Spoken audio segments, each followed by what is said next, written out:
दाखालि थांनाय 17 तारिख मोनाबिलि समावहाय फुंनि 5टा-6टायावहाय माने बुहुद गोख्रै बार फैदों जोंनि बे ओनसोलावहाय।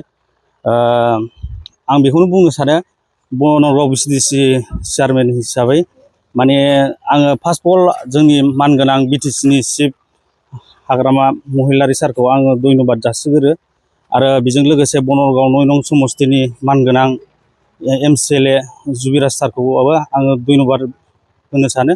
मानो होनोब्ला दिनैहाय जोंनि बनगाव ओनसोलावहाय बुहुद डेमेज जानानै थांबाय, सोरबाबा न' गैजायाबो न' गैया जालांदों आरो बुहुद माने फ्रायानो 100आव 100% होनजायो, गासिबो न'खरानो माने सिलिंखार जानानै थांदों।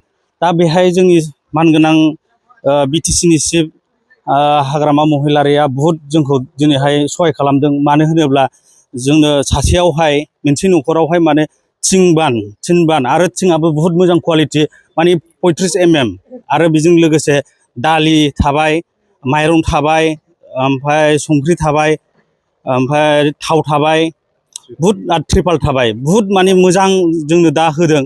आं बेखौहाय जाद मोजां मोनदों चेयारमेन जानानै आं दिनै राननो मोननानै पाब्लिकफोरखौ बेफोरबायदि सहाय होनायनि थाखाय आङो जोंनि मानगोनां चिफ सारखौ आङो धन्यबाद जासियो खौथि रायजोजों। जोङो बाहाय जों सोरखौबा बासिनाय गैयालासेनो जोङो बयनोबो जों समानै गासिबो जा हा खहा जादों जों बिसोरनो गासिखौबो जों राननानै होदों आरो बाहाय जों रावखौबो बासिनाय गैया, जासेनो जोङो मोजाङै मोजां रानना होनो।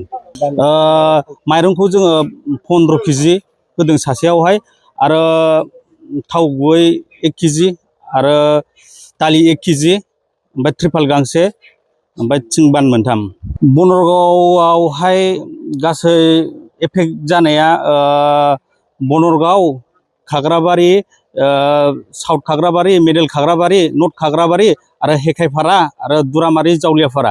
बनगावआवहाय जाहैबाय गासै 155 न'खरा डेमेज जादों आरो खाग्राबारियावहाय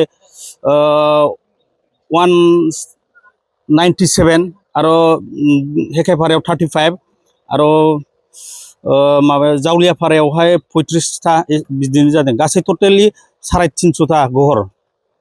मानो होनोब्ला दिनैहाय बे बिपद जानाय समावहाय सहाय खालामनानै आङो बुहुद गावनि गोसोखौ जोबोद मोजां मोनदों आरो चिफ सारा बेफोरबायदि माने खम समावनो बेफोरबायदि रानना होनायनि थाखाय आङो बुहुद गोसोखौ मोजां मोनदों।